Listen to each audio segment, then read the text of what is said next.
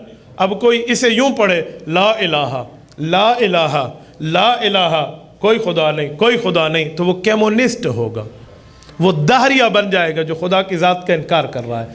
اگر الا اللہ ساتھ نہیں ملائے گا تو مسلمان ہو ہی نہیں سکتا. ایک بندہ کہے یار یہ کیسے غلط ہے، اس نے تو کلمہ پڑھا ہے. میں کہوں گا جی اس نے کلمہ پڑھا ہے لیکن آدھا پڑھا ہے، پورا نہیں پڑھا. اس نے سچ بولا ہے، آدھا سچ بولا ہے، پورا نہیں. امام ابو حنیفہ کے لیے بھی لوگ ہی آدھا سچ بول دیتے ہیں. یار لوگ آدھا سچ کہتے ہیں، ہم نے تو سچ بولا ہے، یہ تو لکھا ہوا ہے. تو خدا کے بندے پوری بات بتائیں. لکھا ہوا ہے 22 حدیثیں وہ یاد تھی جو ڈائریکٹ صحابہ سے سنی تھی. اس کا معنی یہ نہیں ہے کہ کل 22 یاد تھی. میں آپ کی خدمت میں ایک بات کرتا ہوں. حضرت بزرگ ہمارے تشریف فرما ہے، اگر یہ یوں کہہ دیں کہ میرے پاس 50 روپے وہ بابرکت موجود ہیں جو مجھے میرے اساتذہ نے دیے ہیں، تو اس کا کیا مطلب ہے؟ باقی ان کے پاس کچھ نہیں ہے.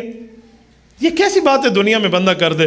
میں ایک بات کہتا ہوں، بھائی طاہر بیٹھے ہیں، میں کہوں گا آپ اچھے ہیں، اس کا مطلب یہ نہیں ہے کہ ضیاء الرحمن بیمار ہے.